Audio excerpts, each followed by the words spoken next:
This is as good a day as any to start the rebuilding of life. The roads that lay open are many when the old one's gone under the knife. And I can feel the sun. Hey YouTube, welcome to 13 Moons Homestead. My name's Lynette.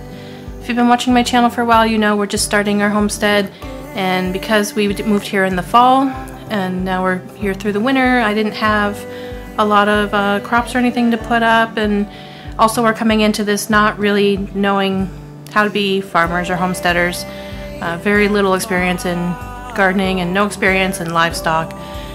So we're taking this time over the winter to explore our property and see what's here and what repairs we need to make, and we've got quite a long list going on, but there's also renovations going on in the house, and because of that there's a lot of projects we actually can't work on right now. So I'm taking the time to learn some homesteading skills like dehydrating, and that's one of them I've been working on for a couple of weeks now. I've kind of been a dehydrating fool. I got an Excalibur dehydrator and I've been using it quite a lot. I wanted to be able to show you a beautiful jar of dehydrated apples and banana chips that I did, but I've done apples like 3 times now and my family keeps eating them before I can film. So I can't show you those today. I do have some bananas here, and this is a mixture of 2 different batches that I did. The first, and this is actually the second and third batch that I did. The first batch came out very chewy and a little too thick, and I hadn't used any acid on them, and they were you know, not real attractive. The second batch I did actually came out really nice. I sliced them much thinner and soaked them in acid, and they're very crunchy.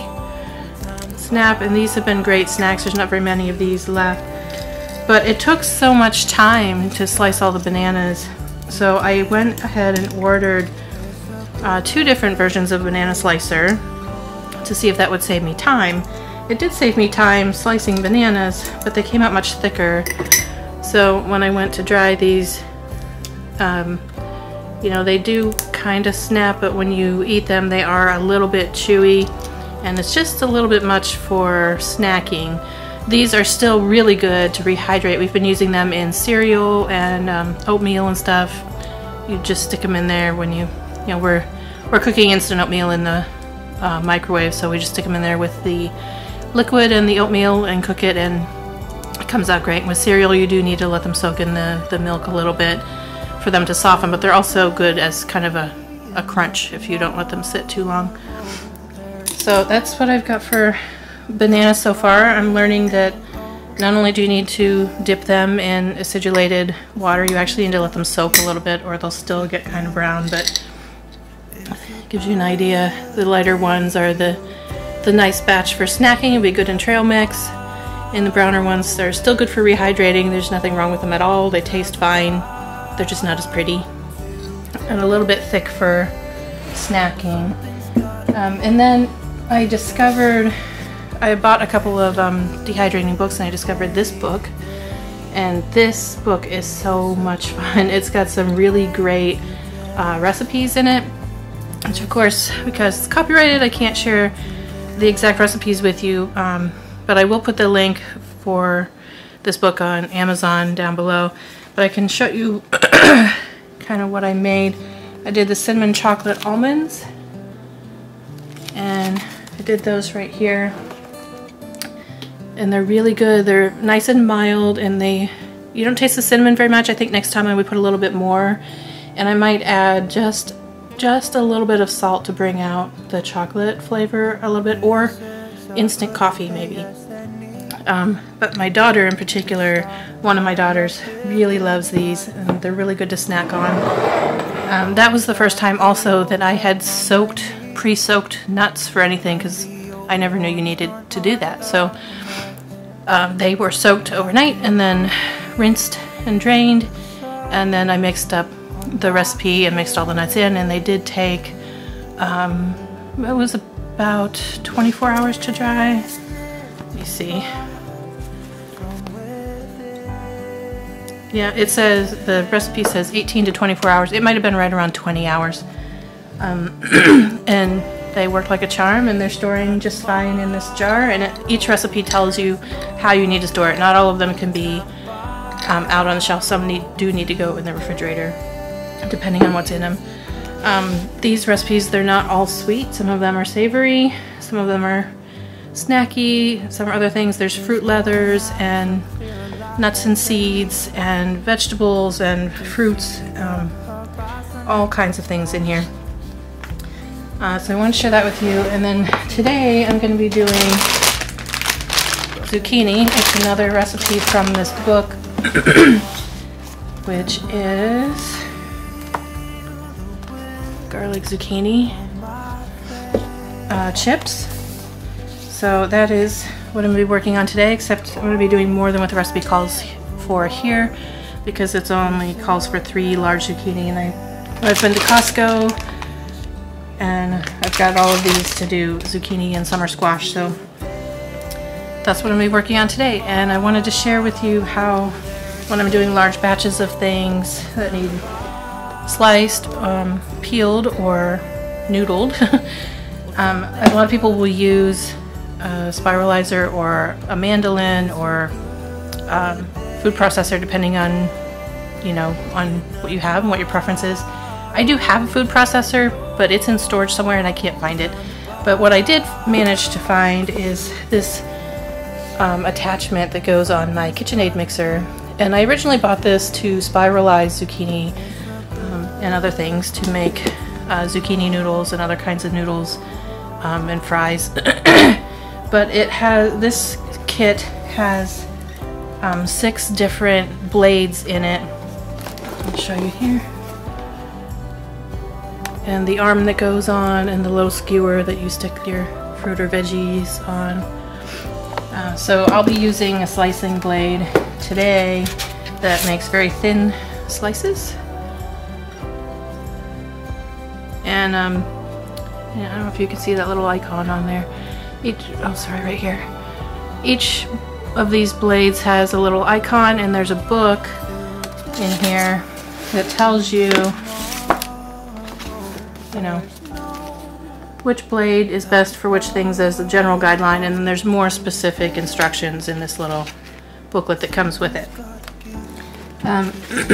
If you don't have this, you can slice with whatever you have. It doesn't have to be something you can plug in. If you're off grid or whatever, they're like Layman's in particular has a lot of all kinds of things, grinders and slicers, and I don't know if they have a spiralizer, but there are spiralizers that you can work by hand. So anybody can do this. You can also just slice them by hand with a knife.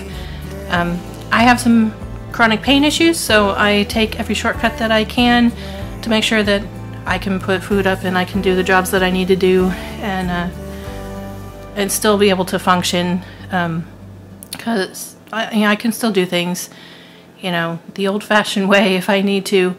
It will just take longer. I'll have to take more breaks, and at the end of the day I'll have more pain. So these are some of the modifications that I make for our homestead. So I'm going to show you how to hook this up to your KitchenAid mixer if you have one, and then I'll show you how it works. So this is my KitchenAid mixer. It's a 325 watt mixer. There's a lot of different versions of it. If you haven't seen it before, mine is just silver. You can get them in all kinds of colors. And it's got your speed control here, and on the other side, this is the control that determines whether you can lift up the head or have it locked in place so it doesn't move. There is a stainless steel bowl that comes with this that hooks into this bottom plate down here. So usually there is a little cap, black cap on the end of this. I don't happen to know where my cap is right now. And then there's this little side screw. This is where any attachment that you get for your KitchenAid will go. And there's lots of different kinds of attachments. There's pasta sheeters, and I think there's even like a food processor thing, and there's a grinder, and I have a couple of other attachments, and I'll highlight them in another video whenever I use them sometime. But today I'm going to show you how to hook up the Spiralizer attachment that we're actually going to use to make slices of zucchini. So the first part is this part right here, and this part right here goes into here. This one fits, there's a little peg right here that fits into this little notch right here. So you fit it in here. There we go. And then you tighten this peg until it doesn't turn anymore, and then it's attached nice and tight. This here holds this little skewer. You can see how you slide it on and then turn to secure it. This is what will hold your fruit or vegetable. It is sharp, but like, you know, you can touch it. Sometimes if I'm doing apples or something and I want it peeled, you would add this portion, and if you're adding this peeler part, it goes on before your blade and it fits in this underneath slot right here. We're not going to use that today, so I'll take that off.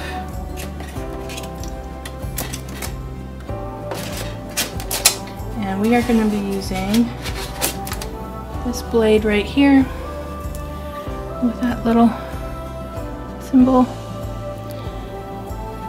and it just fits this little thumb tab that goes on top, and it slides right down in and clips right in place. And then to make adjustments on the width here, you pull this forward and you push it back and forth, up and down. You just want to make sure that this little part is attached to at least one of the threads on here, so it can go. I'll put you up close to show you. So here's a closer look. These little threads right here and this part, when you push it all the way back, make sure that at least one of those threads is catching, so that when you start the machine next time, it will pull it back. And here's the skewer portion.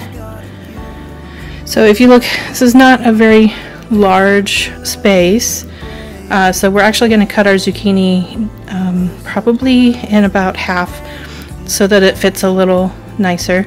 Now this blade will make thin slices, and it will also make a thin core, which for zucchini is perfect. It should take the seeds right out of the middle. And there are other options with other blades. So let me put you back up on the stand so you can see what I'm going to do next. Okay, so I'm going to continue to get this set up and in position where I need it. I'm going to just move it down here. And we're going to plug it in.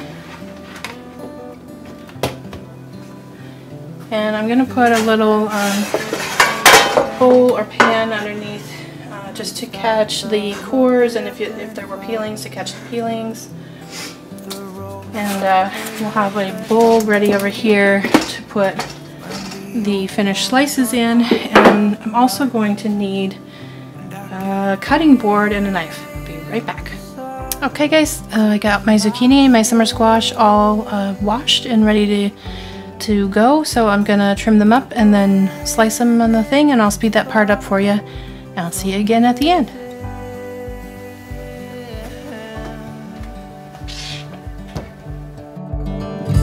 Today and not tomorrow, there's no time to borrow. Today is a good day to live. This morning has so clear a light as any, to see the horizon and the far.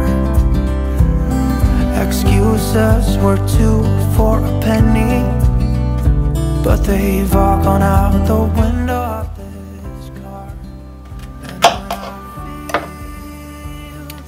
So I'm decided to actually leave the end on and skewer that end, because I'm discovering that the blade doesn't go quite all the way back And so I end up with these thick pieces left over at the end that are not slicing, which I'll just freeze probably, or I'll slice them with a knife. So I'm gonna try it this way.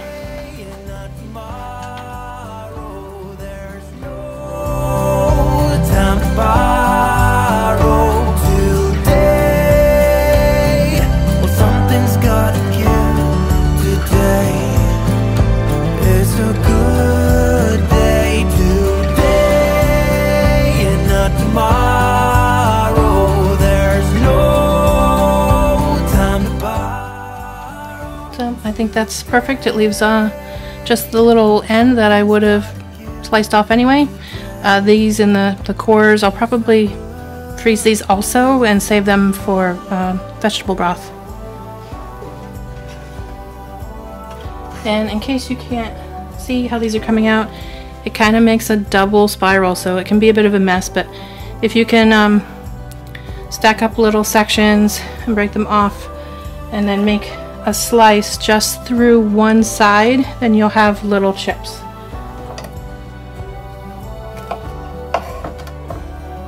That all separate.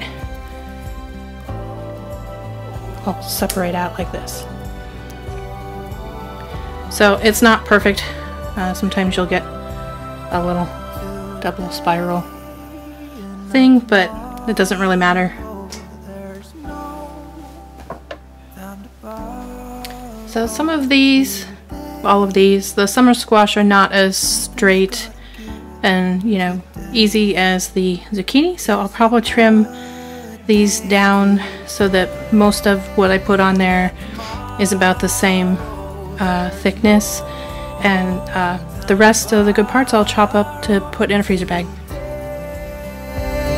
Well, something's gotta give today. It's a good day today. Alright, I'll finish these up, and I'll come back probably tomorrow to finish this video when hopefully they're all dry. They're gonna get, oh, I have one more step to show you before that. I'll come back when I'm ready to add all the other ingredients from the recipe. Okay, I've got all the zucchini and summer squash all sliced up and ready to go in a very large bowl. I think I had about 7 of them total, which is a little more than double the recipe in the book. And I've started a bag of the extras for soup. I have some onions I'll chop up later to add to that. And then I started a bag of, you know, ends and cores and stuff for making broth or stock or something. I don't have any animals to feed it to yet, so we'll make broth or stock with it when this bag is full. So I got those set aside, and I've gathered what I need for this recipe is salt, olive oil, garlic powder, and it calls for chopped parsley. I don't happen to have parsley right now, but I do have some thyme, so I'm going to use that instead. So I'm going to set you up so you can see in the bowl. I'm going to mix everything in here and then clean hands, mix it all together, and get everything onto the dehydrator tray. Today and not tomorrow, there's no time to borrow. Today is a good day to live. This morning has so clear a light as any to see the horizon in the far. Excuses were 2 for a penny, but they've all gone out the window of this car. And when I feel the wind on my face, all that ever was is a race.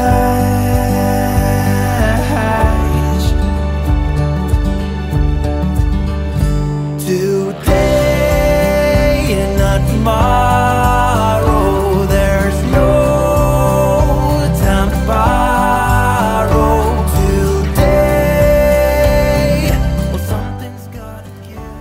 If you've never worked with thyme before, generally you take a stem like this and hold it at the top and pull backwards down the stem, to get off all those little tiny leaves. And then you just have to pick off these few at the top.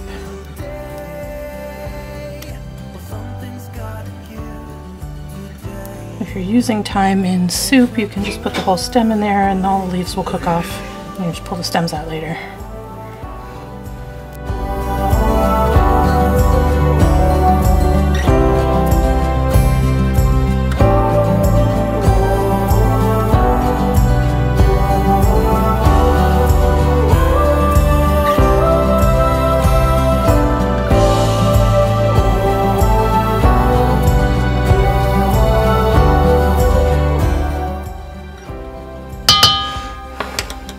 An organic extra virgin olive oil and Himalayan sea salt and an organic garlic powder.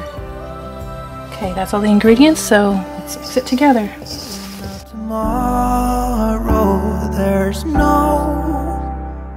Make sure you get all these little stacks and piles pulled apart so that every chip gets some coating on it.